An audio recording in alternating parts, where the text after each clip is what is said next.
everyone, and welcome to today's intermediate analytics capsule on adding dynamic filters to your widgets.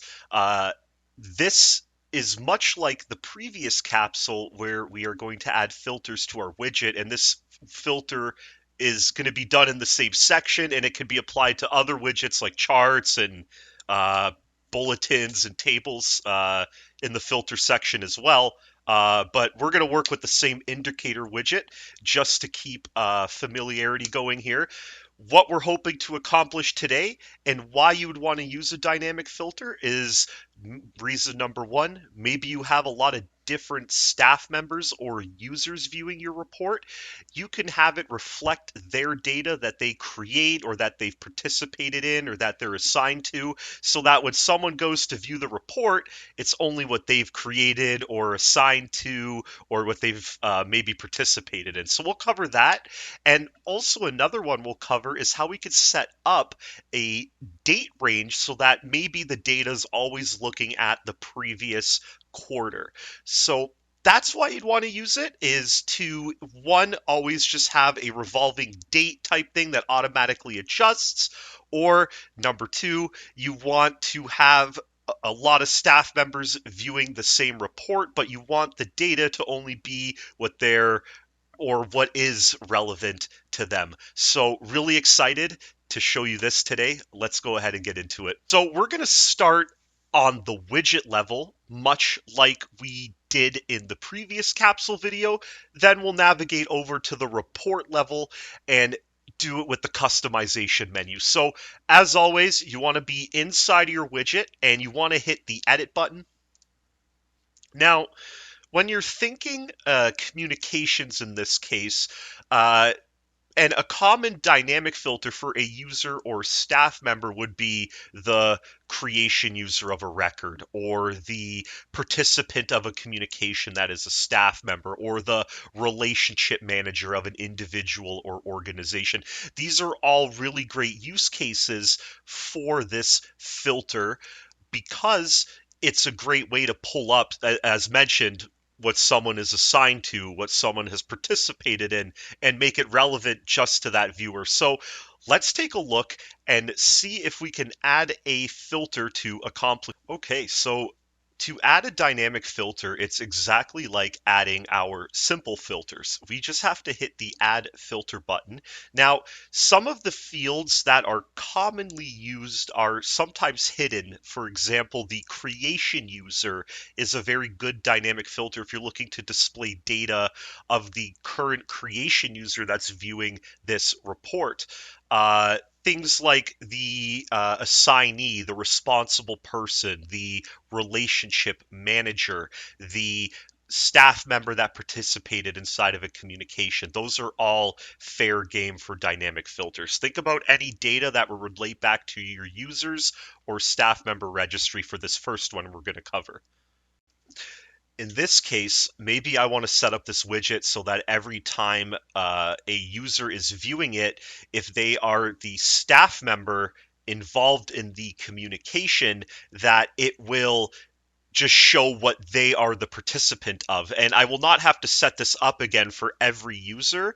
It'll change depending on who views the report. So what we want to look at is the staff member field inside of the communications, for example. I've highlighted other fields as well that can use this dynamic filter, but we're going to take the staff members here. This is the participants that are staff members. We'll do that comparison type with or equals. We'll click the value here, but you see we have two new options at the top. We have current staff and current staff including delegate. If I select current staff, it's going to show the data of whoever is the participant of these communications. So for example, I'm viewing this, I'm a participant of 50 communications, me, Joshua, but maybe one of my team members views this, they get a different number because they participated in more or less communications than me. It's dynamic, it changes depending on who views the report.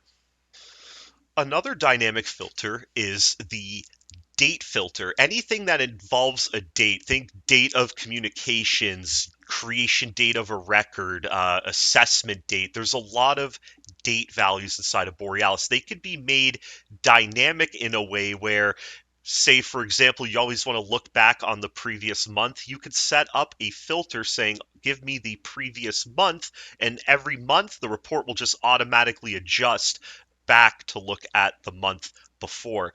This is really great if you need to generate a month end report and you just want to look at the last 30 days, the last period of 1 month, examples like that.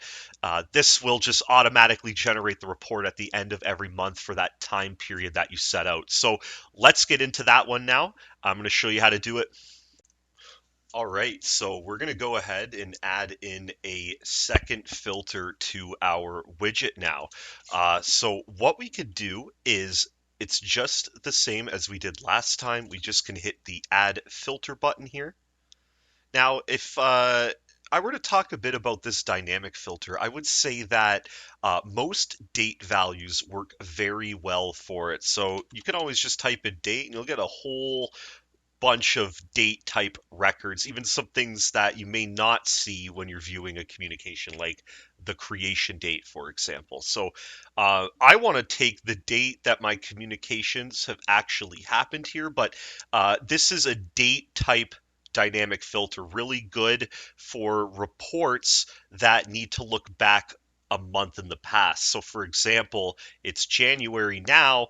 I need to go look back at December to run a report on my engagement efforts. This is a great way that every month you could just go onto the report and it'll automatically be run for the last month if you have the right date filter set up. So we'll pick the day the communications happen. And now watch what we can do here. We can say, if the certain day, between certain days, after this day, before this day. But some of the really nice ones are right down here at the bottom. Like, for example, I can look at the previous month, so December here, of 1 month. And then this will filter on my communications that I did in December, because it being January right now when this is being recorded. I did 4 communications in December because we have our one dynamic filter, only filtering on the current staff members and showing what they've participated in. And then we have another filter here that now in February rolls around, we'll look at what happened in January.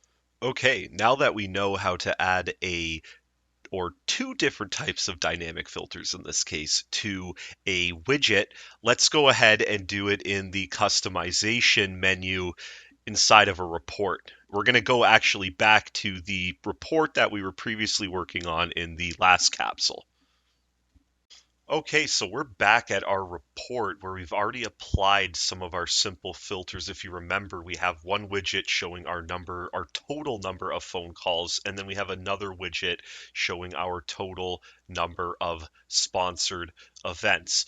We can do the same type of customization using this menu here, to add in those dynamic filters to these individual widgets here. We can do that here by hitting edit,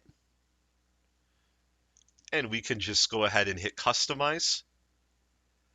And we can add in a filter here, and we just want to look at the staff member that's participating again, and then just do the current staff dynamic filter. So when I hit save, now it's going to show me how many total phone calls I've had with my stakeholder base, or phone calls that I've participated in, as you can see here, because we're looking at the type of communication that's a phone call, and then it's referencing the current person viewing this report being me right now.